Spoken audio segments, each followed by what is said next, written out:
할렐루야 샬롬하고 우리 인사합니다. 할렐루야 샬롬 샬롬 샬롬 샬롬 샬롬.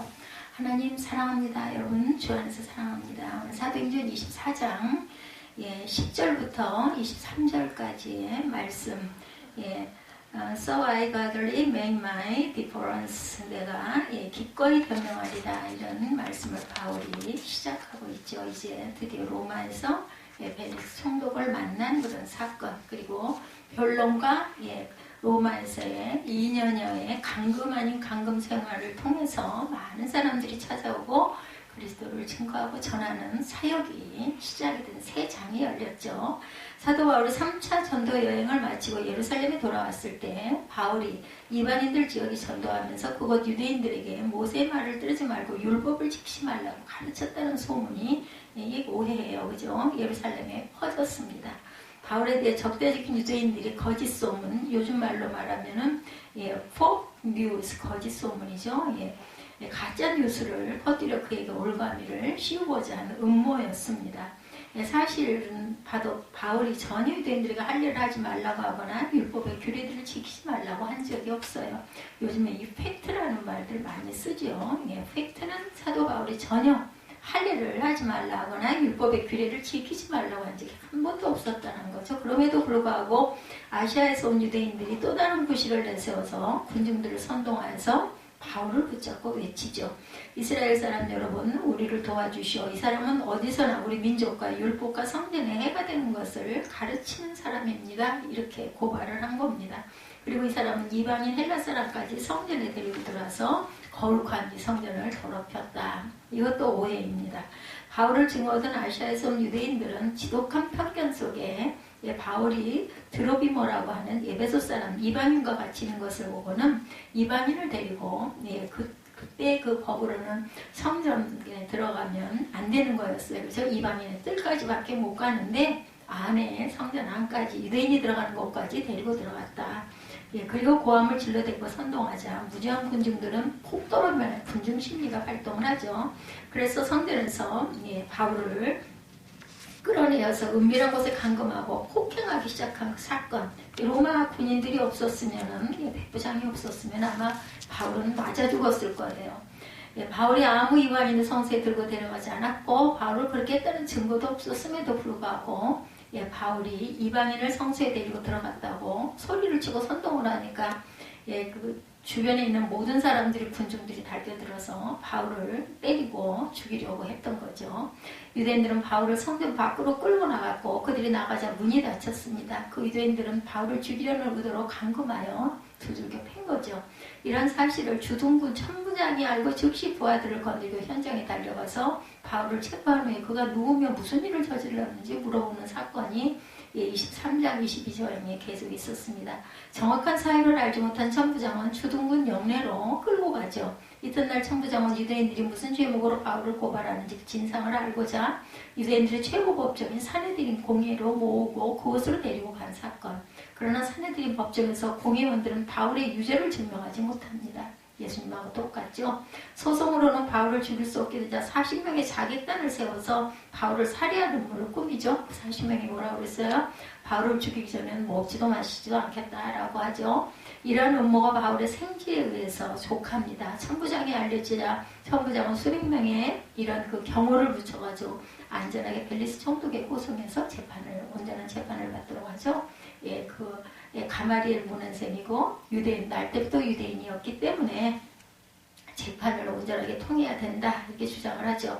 이때 예루살렘의 대제사장과 그 이름을 어떤 수단을 동원해서든지 바울을 처단해야겠다는 일념으로 직업적인 병사 더둘로를 대동하고 데리고 옵니다. 더둘로는 헬라의 교육을 받은 자로 그의 송사는 먼저 거의 메스꺼울 정도로 아첨이 시작이 되죠. 아까 3, 4절에 우리 앞에 읽었어요. 그죠? 3절, 4절 보면 벨릭스 각하여 우리가 당신을 힘입어서 태평을 부리고 이 민족이 당신의 선견으로 말미암아 여러 가지로 개선된 것을 우리가 어느 모양으로나 어느 곳에서나 크게 감사한다. 4절에 보면 당신을 더 괴롭게 아니하려 하여 우리가 대강이 여쭤옵는다. 관용하여 들어달라라고 합니다. 섹스피어의 햄릿에 보면 다음과 같은 대목이 나옵니다. 햄릿이 저기적으로 보면 마치 낙타처럼 생겼고, 그랬더니 포르니우스가 정말이지 맹세코 낙타 같습니다. 햄릿이 나는 쪽제비 같다고 생각되는데 포르니우스 쪽제비처럼 후퇴하는군요 말합니다. 햄릿이 아니야, 고래 같지 않아? 포르니우스 꼭 고래 같군요. 이 아부하는 거죠. 아부한다는 자기를 죽이는 거죠. 아부하는 말과 햄릿 속에 자기라는 개체를 주성분으로 사용하고 있기 때문입니다. 점점 소멸되어가는 그 주성분으로 하여 마침내 자기라는 개체는 흔적도 없이 사라지고 거기 아부라는 치졸한 악덕이 존재하게 될 뿐이라는 거예요. 아까 그 겸손이라는 우리 세리주보에 실려있는 말이 굉장히 의미가 있습니다. 예, 겸손한 사람은 하나님을 위하여 마땅히 행하여야 할 일을 할 수 있으려면 하나님께 힘을 주셔야 할 것임을 아는 사람이다. 내가 할 수 있다는 것이 아니라 하나님이 힘 주시면 우리가 할 수 있는 거죠. 예, 샘 근원이 되시는 하나님이라는 이것을 아는 사람. 예, 이것은 포르니우스는 한 덩이의 구름을 두고 낙타해서 쪽제비에서 다시 고래로 3번씩이나 자기를 바꾸면서 아부를 합니다. 누구에게? 사람에게. 그것은 자기 자신을 3번이나 죽인 결과에 지나지 않는다. 그러니 하나님이 보시기에는 어떻겠습니까? 햄릿이라는 한 사람에게 영업하기 위하여 자기 자신을 무참히도 짓밟아버린 거죠. 하나님은 아첨하는 입술과 혀를 끊으시겠다고 말씀하세요. 시편 12편 3절입니다. 야훼께서 모든 아첨하는 입술과 자랑하는 혀를 끊으시리니 이렇게 증거하고 있어요. 그러나 이러한 아첨 내용과는 달리 벨릭스는 몇 번의 반란을 너무나도 야만스러울 정도로 잔인하게 진압했기 때문에 유대인들로부터 감사가 아니라 혐오를 받고 있었습니다. 다행인 거죠. 이것은 바울에게. 그리고 대제사장의 그 송사 내용은 3가지 혐의였어요. 24장 5, 6절 보면 5절 6절 보면 우리가 본 이 사람은 전염병과 같은 자라 천하에 흩어진 유대인들이 다 소유하게 하는 자고 나사렛 이단의 우두머리라 그가 또 속편을 더력감으로 우리가 잡았다. 6절 하반절과 상반절 이 부분에 그 사이에는 없습니다. 여기서 보면 첫째 혐의는 전염병, 흑사병으로 묘사되죠. 예전에 흑사병을 전염병으로. 요즘에도는 코로나를 아마 거기에 비기면 될 것 같습니다. 그때 그 시대에 유행한 전염병, 흑사병입니다. 대제사장이 고용한 변사 더들로는 사도 바울을 두고 전염병 같은 존재다 이렇게 하면 요즘에 코로나 같다라는 거죠. 이는 비유적으로 그가 전하는 도를 그대로 방치하다가는 로마의 전염병, 흑사병처럼 엄청난 타격을 줄 것이다라는 뜻을 갖고 있습니다. 바울은 백성을 정치적으로 선동하여 유대인들에게는 물론 로마 당국까지 해를 끼치는 위험한 인물이라는 거죠. 예, 당시 로마는 각 식민지의 질서를 유지하는데 최대한의 힘을 기울이고 있었기 때문에 질서를 어지럽히는 자는 엄히 다스려서 중재를 받았습니다. 총독 벨릭스는 로마의 평화를 깨뜨리는 여러 요소 사건의 지동자들과 추종자들을 십자가에 못 박아 죽이거나 학살을 했어요.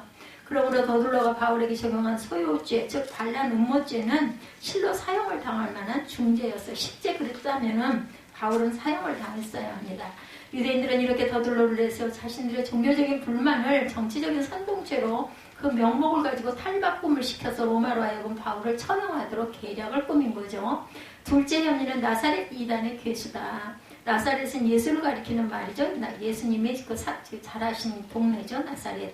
당시 예수의 제자들 및 그리스도인들을 일컫는 말의 대명사입니다. 나사렛이라는 것은 그들을 무시하기 위하여 사용되던 폄하하는 말입니다. 나사렛 예수. 유대인들에게는 나사렛이라는 동네가 아주 가난하고 아주 낙후한 그러한 그 동네였었어요. 고기 잡아 먹고 사는 그런 동네죠. 유대인들에게 예수가 나사렛 출신이라는 사실은 거짓 메시아라는 사실을 입증하는 거죠. 그러므로 나사렛 이단이란 예수를 따르는 사람들의 집단을 의미하고 유대인들이 볼 때 기독교인들은 당연히 전통을 파기하는 이단적인 당파였던 거죠. 그래서 목숨을 걸고 예수의 도를 전하는 바울을 나사렛 이단의 괴수로 보았던 겁니다. 당시 팔레스타인에는 거짓 메시아들이 출현하는 폭동을 일으키고 민심을 소란케 함으로 로마 당국에 골치를 썩힌 일이 종종 있었다고 합니다. 그러므로 만일 바울이 거짓 메시아를 추종하는 이단의 우두머리였다면 그런 로마에 의하여 반드시 처벌받아야 할 중재임님에 틀림이 없었어요. 셋째 혐의는 성전 모독죄였었어요. 성전을 더럽힌 자는 반드시 로마의 힘을 빌리지 않더라도 유대 당국의 차원에서 처벌할 수 있는 권한을 가지고 있었습니다. 이 말은 천부장 루시아가 바울을 이송한 사실 자체가 부당하다는 의미를 어쩌면 함축하고 있는 것일 수도 있어요.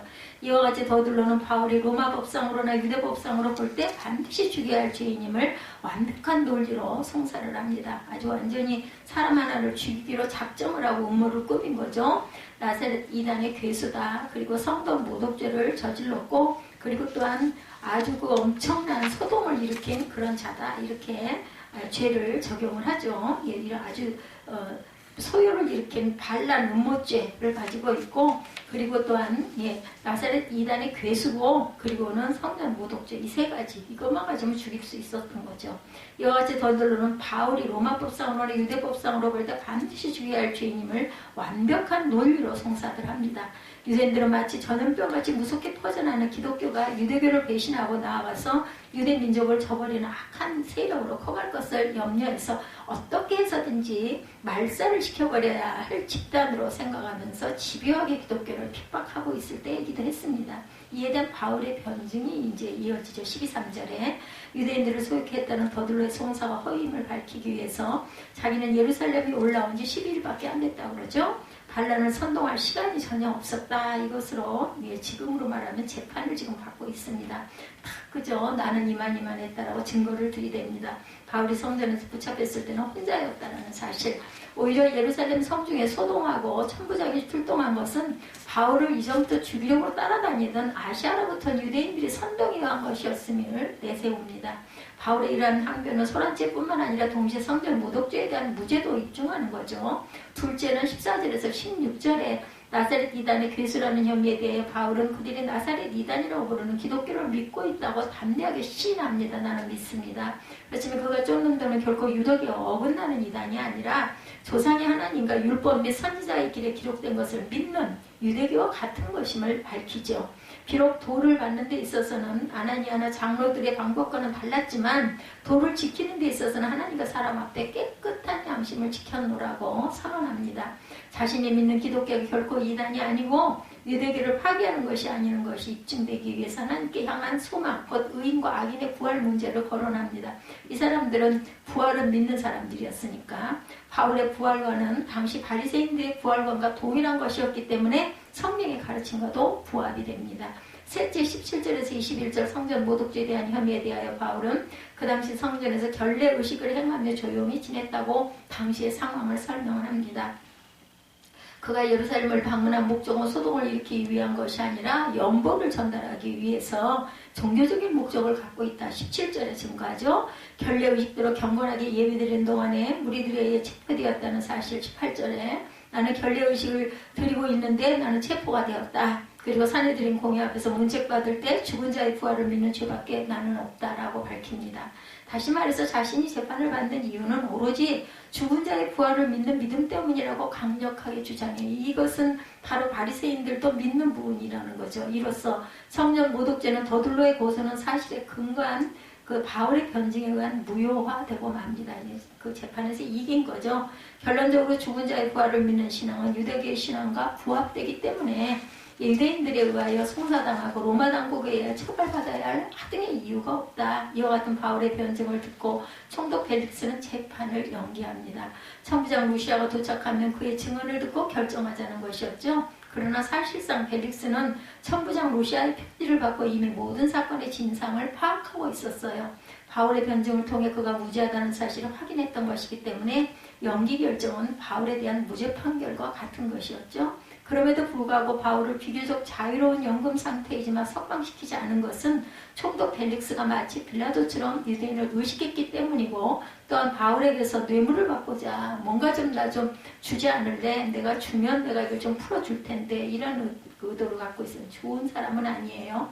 벨릭스는 연금 상태의 바울을 자주 불러서 그의 아내 드루실라와 함께 바울의 강론을 듣기도 하죠.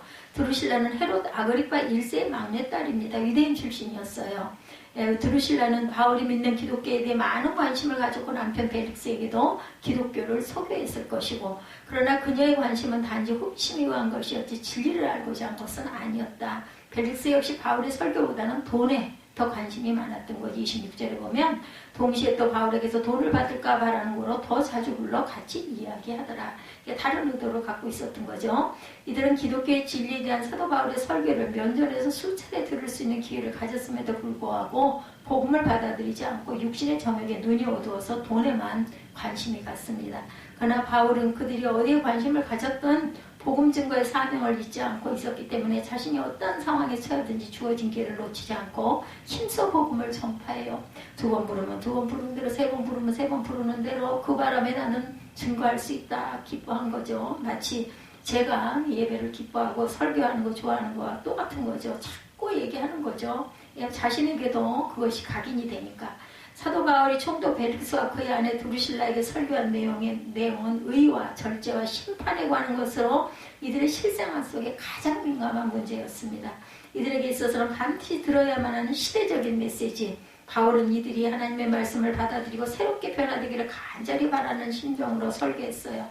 그러나 사도 바울의 말씀을 통한 경고의 메시지를 듣고 자신이 물러나던 허용된 생활을 하고 있던 이들이 마음에 찔려 두려워하며 바울을 아예 멀리하고 말아요. 내 나중에 들을 거다. 나중에 내가 오겠다. 그러고 가버리죠. 유대 역사가 요세푸스에 따르면 벨릭스는 본디 로마 황제의 종이었다고 합니다.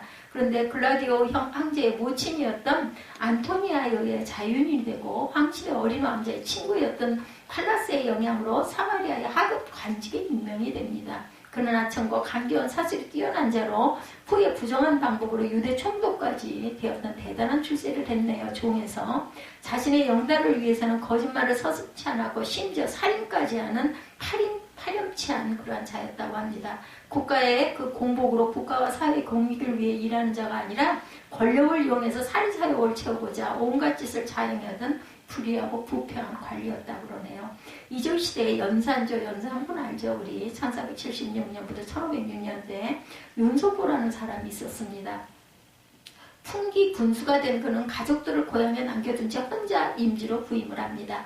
그래서 고향에 남은 아내는 가난한 살림살이를 견디기 어려워서 산대로부터 내려오던 몇 가지 물건을 팔아서 밭 한 떼기를 장만합니다. 채소라도 갖고 와서 먹어야 됐기 때문에 그 시대의 아내들 정말 고생 많이 했죠.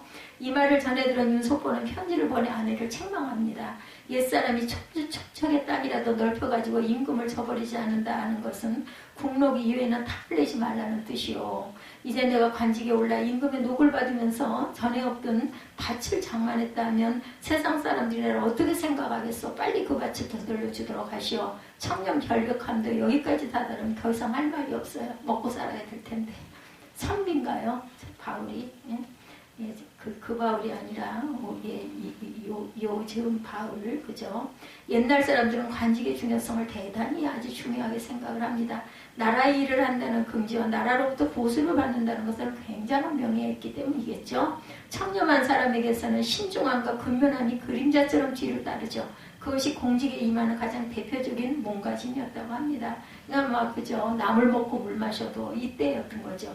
청렴은 뿌리를 양심에 두고 있습니다. 양심이 병들지 않는 한 청렴은 언제나 건강한 거죠. 쇼펜하우어가 말합니다. 명예는 밖에 나타난 양심이며 양심은 안에 잠기는 명예다. 성서의 지혜자는 또한 이렇게 말하고 있습니다. 잠언 16장 8절입니다. 적은 소득이 의의를 겸하면 많은 소득이 불의를 겸하는 것보다 나으니라. 시편 37편 16절에 의인의 적은 소유가 많은 악인의 풍부함보다 승리한다. 이렇게 말합니다. 적은 소유가 악인의 풍부함보다 낫죠. 쇼펜하우어도 명예는 밖에 나타난 양심이고 양심은 안에 잠기는 명예다. 거꾸로 이렇게 얘기합니다. 탕가노리 총독 벨릭스는 그의 결혼생활 역시 부정하기 그지없었다고 하네요. 벨릭스는 이미 두 여인과 살았고 두루실라와는 세 번째 결혼해서 사는 부도덕한 사람이었습니다. 그는 에멘사 왕 이지제의 아내였던 두루실라의 미모에 이끌려 마침내는 수단 방법을 가리지 않고 자기의 아내로 삼습니다. 두루실라 역시 마찬가지로 야고보 사도를 살해한 헤롯 아그리파 1세의 딸로 이지지와는 두 번째 결혼 생활을 했고 벨릭스의 유혹에 끌려서 세 번째 남편으로 맞았던 그러한 그 여인이었다고 그러네요. 이렇듯 총독 벨릭스와 그의 아내 두루실라는 한결같이 무절제하고 자기 욕망대로 살아오는 사람이었고 부정부패와 불의를 일삼고 부도덕하고 비윤리적인 추악한 행위에 대해 조금도 부끄러워하지 아니하고 그대로 살아간다면 반드시 하나님의 심판을 받게 될 것이라고 경고하죠. 야고보서 1장 15절입니다. 욕심이 잉태한 즉 죄를 낳고 죄가 장성한 즉 사망을 낳느니라. 자신의 불의와 생활과 무절제함과 온갖 방통과 방종을 뉘우치고자 하나님의 구원을 바라는 마음을 갖지 않는다면 우리는 영영이 죄의 짐에서 놓일 수 없고 무서운 심판을 피할 수가 없죠. 본문 벨릭스의 부부는 바울의 이 같은 설교를 듣고 회개할 기회가 주어졌지만 이런 사람들이 회개를 하겠습니까? 돈이 필요한데. 더 이상의 설교 듣기를 고려함으로 그 구원의 기회를 스스로 상실하고 맙니다. 사도행전 14장 오늘 보면 25절이죠. 바울이 의와 절제와 장차 오는 심판을 강론하니 벨릭스가 두려워하여 대답하되 지금은 가라. 내가 틈이 있으면 너를 부르리라 하고 도망을 가죠. 이처럼 회개할 기회를 다음에 미루고 다음 기회에 미룬다고 하는 사람 참으로 어리석은 사람이 아닐 수가 없습니다. 구원의 기회를 상실하는 것은 곧 긍휼없는 하나님의 심판을 받게 되기 때문이라는 것. 어느 곳에 한 양치기가 있었어요. 어느 날 아침 일을 하러 나가던 중에 깜짝 놀랍니다. 왜냐하면 그의 집 마당에 온갖 꽃들이 활짝 피어있더랍니다. 향기가 기가 막히게 좋군. 이렇게 아름다운 꽃은 난생 처음 보는 것 같다. 생각 같아서는 그 꽃들을 보며 하루를 즐기고 싶지만 오늘은 양털을 깎아야 하니 빨리 털을 깎고 와서 이 꽃들의 아름다운 향기를 즐겨야지. 그러나 그가 양털을 깎고 집에 돌아왔을 때는 이미 꽃들은 시들어버리고 맙니다. 다음날 아침 그는 아름다운 새소리에 잠을 깨며 생각을 합니다.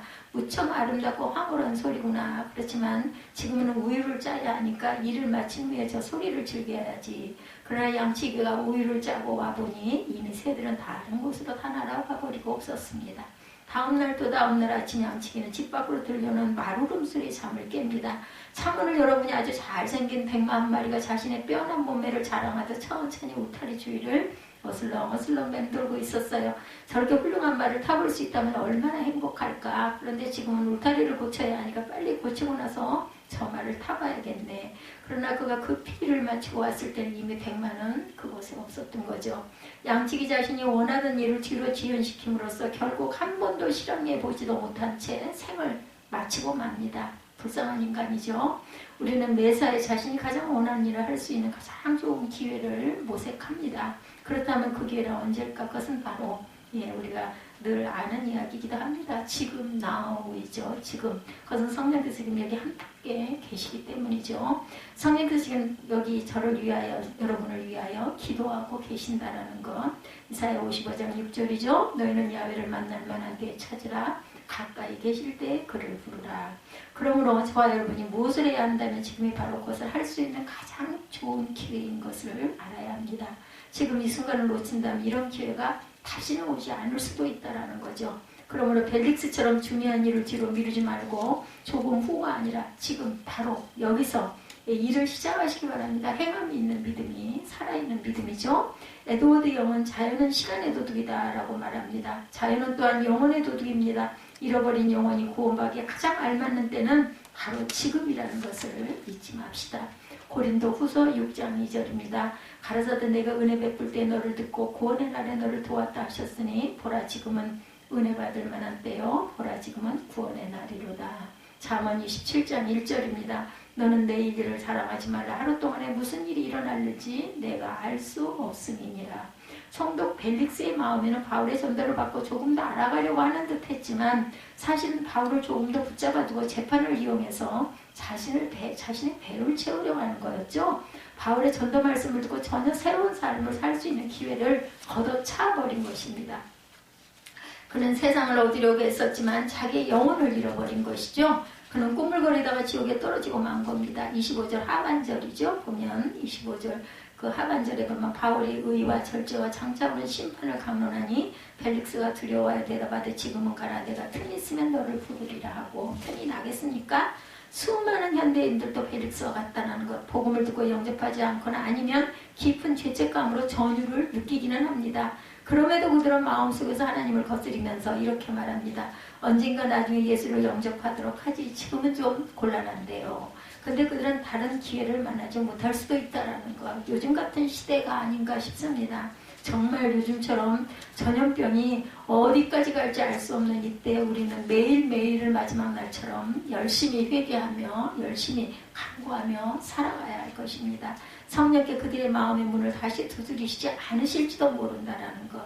펠릭스가 그리스도께 나온다는 것은 그가 자신의 모든 죄악, 부도덕한 불결함을 버리는 것을 의미하죠. 드루실라에게 있어서도 마찬가지였을 것입니다. 그러나 그들은 너무나 교만했어요.